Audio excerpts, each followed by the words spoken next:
Maligayang pagbabalik sa aking channel, kaibigan, para mas lalo ka pang kiligin at updated sa mga bagong movies, K-drama series. Pwede bang makahingi ng konting pabor? Paki-like and subscribe naman ng aking channel. Muli, salamat kaibigan!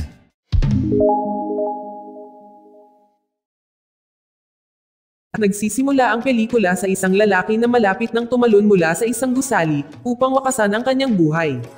Sa kabutihang palad, biglang dumating si Yongbei at iniligtas siya.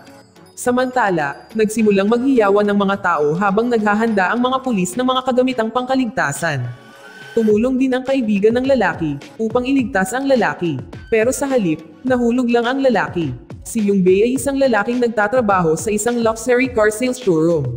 Nakatanggap si Yongbei ng espesyal na utos mula sa kanyang kaibigan, si Chol Go, na maghatid ng Lamborghini Huracan na espesyal sa isang customer sa Cambodia. Gayunpaman, nakaramdam si Yongbei na hindi niya kaya ang gawain. Kaya pinili niyang ipasa ang responsibilidad sa kanyang kaibigang si Dong-sik.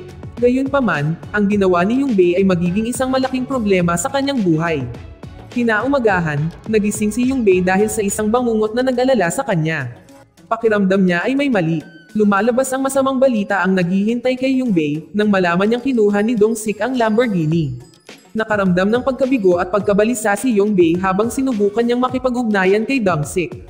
Sa kasamaang palad, hindi na aktibo ang numero ni Dong-sik.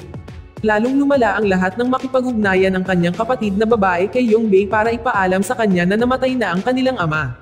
Pagdating sa bahay, mas nagulat at nalito si Yongbei nang matuklasan na nag-iwan sa kanya ng masamang pamana ang kanyang ama, isang utang na kailangang bayaran kaagad.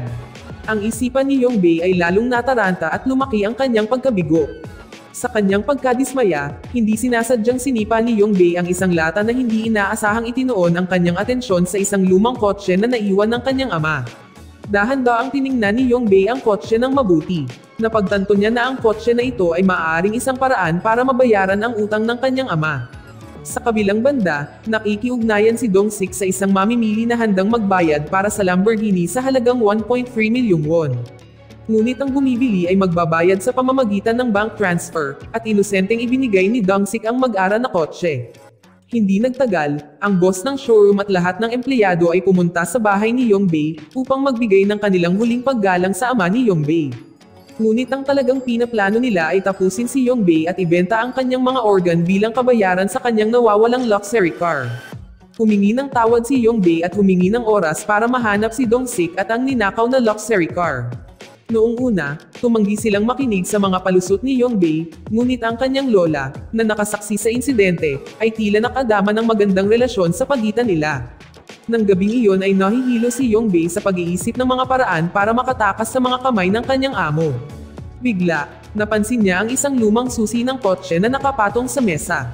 Kinaumagahan, nagulat ang amo at lahat ng kanyang mga tauhan nang makitang nakatakas si Yongbei sa bahay.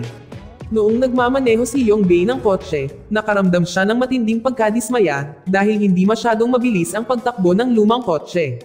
Tumawag si Chol Go at nagtanong kung nasaan si Yongbei. Sumagot si Yongbei na papunta siya sa residence ni Dong-sik para malaman kung nasaan ang Lamborghini. Ngunit pagdating niya sa bahay ni Dong-sik, nadismaya si Yongbei nang makitang wala si Dong-sik, lalo na ang ninakaw na luxury car. Sa halip, nakilala lamang ni Yongbei ang ina ni Dong-sik. Pinayuhan lang ng ina si Yongbei na alamin ang tungkol sa kinaroroonan ni Dong-sik hanggang sa kanyang dating asawa. Matapos makilala ang dating asawa ni Dong-sik, nakatanggap si Yongbei ng paliwanag na talagang nakulong si Dong-sik dahil sa malaking utang. Posibleng, ang Lamborghini na kotse ay iligal na ibinenta upang bayaran ang kanyang mga utang. Wala ring ideya ang dating asawa kung nasaan si Dong-sik ngayon. Habang naghahanda si Yongbei na ipagpatuloy ang kanyang paglalakbay, bigla siyang nagulat nang tumingin siya sa isang kotse, ang Mercy S Classic, ang kotse ng kanyang amo. Ngunit nagulat siya na hindi bumukas ang mga lumang pinto ng kotse. Napaka-weird, sa sandaling iyon. Ang lumang kotse ay umaatras ng mag-isa at bumangga sa kotse ng kanyang Mercy S Classic na amo. Nang subukan ng mga tauhan ng kanyang amo na ilipat ang kotse, nahirapan din silang buksan ang pinto ng kotse. Sa wakas, kinailangan ni Yongbei na ilipat ang sasakyan. Sa nangyari, madaling mabuksan ni Yongbei ang pinto ng lumang kotse. Pagkatapos ay pumasok siya, at inabante ang sasakyan. Nang tingnan nilang lahat ang kotse ng kanyang amo, agad na pinaandar ni Yongbei ang kotse palayo. Habang tumatakas mula sa kanyang amo, si Yongbei ay hinabol ng mga tauhan. At nag-aalala si Yongbei dahil mabagal ang kanyang kotse. Habang nakatuon si Yongbei na makita ang kanyang amo na patuloy na bumubuntot sa kanya. Isang kakaibang nangyari, biglang binuksan ng kotse ni Yongbei ang mga ilaw. Pinahinto ang sasakyan sa harap. Sa sandaling iyon, lumabas ang mga tauhan ng kanyang amo, at sumiklab ang away sa pagitan ng dalawang panig na nag-aaway dahil kay Yongbei. Si Yongbei, na nasa kotse, ay medyo nalito. Gayunpaman, ang signal ay nagsisignal na lumiko sa kanan. Agad na nagmaneho si Yongbei sa kanan at nagawang makatakas. Parang laging nakakatulong ang kotse na ito kapag may problema si Yongbei. Noong gabing iyon, nang gustong pumasok ni Yongbei sa toll gate, napagtanto niyang wala siyang sapat na pera para magbayad. Nang tanungin siya ng opisyal, sinabi niya sa kanya na ang sasakyan sa likod niya ang magbabayad ng tiket. Agad na naniwala sa kanya ang opisyal at hinayaan siyang magpatuloy sa kanyang paglalakbay. Nataranta si Yongbei, pero maswerte rin siya. Dahil, ilang beses siyang pinalad habang ginagamit ang lumang kotse ng ama. Pagkatapos ng insidente sa highway, napagod si Yongbei, at nagpas siyang magpahinga. Sinubukan niyang makipag-ugnayan sa kanyang kasintahan, para manghiram man lang ng pera. Pero laking gulat ni Yongbei nang pinagalitan siya ng kanyang girlfriend, dahil pakiramdam niya ay tumakas siya pagkatapos malaman na buntis siya. Sa isang tense na kapaligiran, pinili ni Yongbei na matulog sa kotse. Habang nag-iisip, naalala ni Yongbei ang mga alaala ng magagandang sandali ng pagkabata kasama ang kanyang ama. Kinaumagahan, nakatanggap si Yongbei ng tawag mula sa dating asawa ni Dong-sik, na nagsabi sa kanya na si Dong-sik ay nasa beach malapit sa Condom City. Walang pag-aaksaya ng oras, agad binuksan ni Yongbei ang GPS application para makarating doon. Sa kasamaang palad, namatay ang kanyang cellphone dahil nalobat ito. Sa kabutihang palad, gumagana pa rin ng maayos ang GPS sa lumang kotse. At tinulungan siyang makarating sa kanyang nilalayong lokasyon. Habang nasa daan, biglang naging makapal ang panahon at umaambon. Ipinagpatuloy ni Yongbei ang kanyang paglalakbay sa tulong ng GPS ng lumang kotse. Ngunit bigla siyang itinuro ng GPS na lumiko. Itinuro siya ng GPS sa isang bangin. At nakaramdam siya ng gutom, naghanap si Yongbei ng mga nakakain na halaman sa malapit. Ngunit nakita siya ng may-ari ng mais nang subukang kunin ni Yongbei ang kanilang mais. Sa kabutihang palad, hiniling lamang ng may-ari ng bukid kay Yongbei na iuwi siya. Matapos iuwi ang may-ari ng maisan, may isang teenager na kagagaling lang sa school at nakipag-selfie kasama ang lumang kotse ni Yongbei. Agad na in-upload ng teenager ang larawan sa kanyang social media. Pagkatapos ay nalaman ito ni Chogu, at iniulat ito sa kanilang boss ng showroom. Nang marinig ang impormasyon, naghanda ang boss na puntahan si Yongbei. Pagkarating sa beach, agad na tinanong ni Yongbei ang mga tao sa paligid niya tungkol sa mga katangian ni Dong-sik. Sa nakuhang impormasyon, agad na hinanap ni Yongbei si Dong-sik sa pamamagitan ng paglalakbay sa paligid ng beach, umaasang mahanap siya. Kasabay nito, na-realize muna ni Dong-sik ang presensya ni Yongbei, kaya, nang walang pag-aalinlangan, mabilis siyang tumakas sakay ng kanyang sasakyan. Isang habulan sa pagitan ni Yongbei at Dong-sik ang naganap. Nang malapit nang mag-overtake si Yongbei sa kotse ni Dong-sik, biglang dumaan ang isa pang kotse mula sa kabilang direksyon.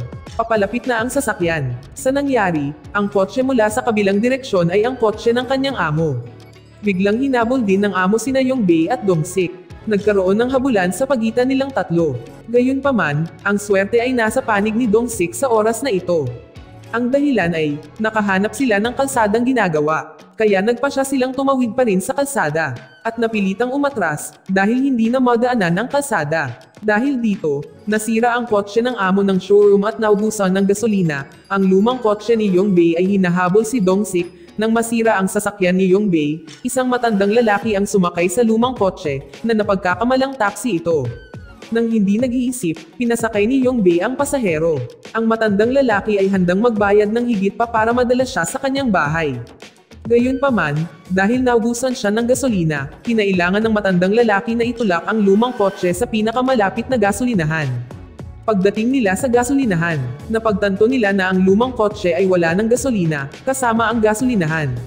Nangangahulugan iyon na kailangang itulak ng matandang lalaki ang lumang kotse ng 700 metro sa unahan. Noong gabing iyon, naalala ni Yongbei ang kanyang malungkot na nakaraan. Inaalala kung paano nag-away ang kanyang mga magulang kaya kinailangan nilang maghiwalay. Ang kanyang ina ay kailangang magtrabaho ng mag-isa. Hanggang sa isang araw na nagkasakit ang kanyang ina at nangangailangan ng mga gastusin sa pagpapagamot na hindi na kaya ni Yongbei. Kaya napagpasyahan ni Yongbei na pumunta at humingi ng tulong sa kanyang ama. Ngunit si Yongbei ay hindi nakatanggap ng anumang tugon mula sa kanyang ama. Sa kasamaang palad, namatay ang ina bago pa siya matulungan. Sa makatuwid, labis na kinasusuklaman ni Yongbei ang kanyang ama. Dahil din doon, hindi siya nalungkot nang mamatay ang kanyang ama. Kinaumagahan, nakatanggap si Yongbei ng tawag mula sa boss ng showroom ng kotse. Napag-alaman na kinuha ng amo ang kasintahan ni Yongbei bilang hostage at binanta ang kitilin ang kanyang buhay kapag hindi agad nabayaran ni Yongbei ang pagkawala nito. Ang pagkawala ay nauugnay sa nanakaw ng Lamborghini na kotse. Binigyan lang si Yongbei ng 3 oras para agad na malutas ang lahat ng gulo na nangyari. Sa wakas ay bumalik si Yongbei sa bahay ng nanay ni Dong-sik. Agad na nakipag-ugnayan si Yongbei kay Dong-sik, at nagkunwaring bihag ang kanyang ina, at nagbanta na kapag hindi uuwi kaagad si Dong-sik, hindi mabubuhay ang kanyang ina. Hindi nagtagal, dumating si Dong-sik sa bahay, at agad na hinabol ni Yongbei si Dong-sik para mahuli siya. Ayaw ni Yongbei na masaktan si Dong-sik, ngunit ang buhay ni Yongbei at ng kanyang kasintahan ay nakataya kung hindi agad maibabalik ang Lamborghini na kotse. Matapos malaman ni Yongbei na ang Lamborghini ay kinuha ng isang mamimili ng walang bayad, nagpasya silang dalawa na ibenta ang truck ni Dong-sik bilang kabayaran. Pagkatapos ay bumalik sila sa bahay ng ina ni Dong-sik upang kunin ang sertipiko ng bahay.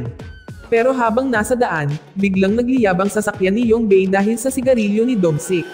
Matapos patayin ang apoy, nagpatuloy sila sa kanilang paglalakbay, at dumating sa bahay ni Dong-sik upang kunin ang titulo ng bahay. Pagkatapos ay bumalik sila sa kung saan gustong ibenta ang truck ni Dong-sik.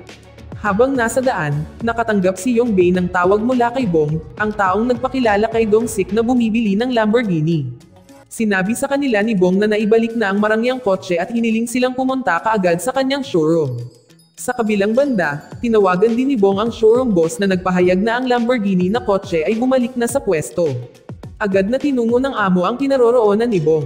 Ngunit nang tanungin ni Yongbei kung bakit biglang ibinalik ang Lamborghini sa sakyan, mula sa likod sina Yongbei at Dong-sik ay hinampas ng 2 tao hanggang sa nawalan sila ng malay. Nang magising si Yongbei, nasa trunk na sila ng kotse. Sinubukan ni Yongbei at Dong-sik na tanggalin ang mga tali na nakatali sa kanila. Ang boss ng showroom ang kumuha sa kanila. Dinala sila sa isang bakanteng pantalan. Doon, nakita nila ang pulang Lamborghini na kotse. Dito natagpuan ni Bong ang mga ipinagbabawal na item ng boss ng showroom sa pulang Lamborghini na kotse. Dahil doon ay agad na binugbog si Bong ng boss ng showroom, dahil talagang pinangarap niyang hawakan ang mga gamit. Nang makita ang sitwasyon, natakot sina Yongbei at Dong-sik. Pagkatapos ay humingi sila ng paumanhin para sa mga pagkakamaling nagawa nila. Gayunpaman, hindi nagtagal, dumating ang mga manggagawa sa pantalan, dahil naabala sila. At sa bandang huli ay nasangkot ang 2 grupo sa isang away. Sa gitna ng kaguluhan, sinubukan ni Yongbei na tumakas. Ngunit ang kanyang mga pagsisikap ay hindi nagtagumpay. Balak ng amo niyang tapusin siya. Ngunit iyon ang hinawakan ni Yongbei ang isa sa mga tao doon. Alam ni Yongbei na nasa sasakyan ang gamit. Kaya naman, napakamasigasig ng boss sa paghahanap ng kotse para i-secure ang mga gamit. Ngunit sa kasamaang palad, walang magawa si Yongbei tungkol dito. Ang lumang kotse ni Yongbei ay biglang nagsimulang umandar ng mag-isa. Ito ay nakakuha ng atensyon ng pulis na ordinaryong nagmamonitor sa trapiko. Ang bagay na talagang nakadikit sa mga gulong ng lumang kotse ni Yongbei ay natanggal. Pagkatapos ay lumipad at lumapag sa paanan ng pulis. Sa huli ay hinabol ng mga pulis at nang mapagtanto nito na walang driver ang lumang kotse. Hindi inaasahang itinuro nito ang pulis patungo sa pantalan. At pagkatapos, inaresto ng pulisya ang lahat ng nasa pantalan. Nang malaman na naroon ang mga pulis, sinubukang tumakas ng boss ng showroom, at agad na hinabol ni Yongbei ang kanyang amo gamit ang lumang kotse ng kanyang ama. At sa kanyang husay sa pagmamaneho, nagawa ni Yongbei na abutan ang kanyang amo. Pagkatapos ng paglilitis, napatunayang hindi nagkasala sina Yongbei, Dong-sik, at Cholgo. Tuluyan na silang pinakawalan, at pagkatapos noon ay dinala si Yongbei ng kanyang nobya para makita ang libingan ng kanyang ama. Sa lugar na iyon, nagsiwalat ng nakakagulat na katotohanan ang kasintahan ni Yongbei. Na ibinenta ng ama ni Yongbei ang kanyang mga organ para magbayad para sa operasyon ng ina ni Yongbei noong nakaraan. Ipinapaliwanag nito kung bakit ang kanyang ama ay hindi kailanman sa tabi ng ina ni Yongbei noong siya ay may sakit. Lumalabas, ang taong palihim na nagbayad para sa lahat ng pagpapagamot sa ina ni Yongbei, ay ang ama na dati niyang kinasusuklaman. Nang marinig iyon, natahimik si Yongbei. Sa kalungkutan at kawalan ng pag-asa, nagpa siya si Yongbei na palayain ang lumang kotse ng kanyang ama at wasakin ito. Isa itong huling paggalang, at isang paalam sa isang masakit na nakaraan. Bagamat isa lamang itong sasakyan, ang kotse ay may malalim na kahulugan para kay Yongbei. Bahagi iyon ng pinakamahalagang pamana na mayroon siya mula sa kanyang ama. Dito nagtatapos ang pelikula. Salamat sa panonood, kaibigan.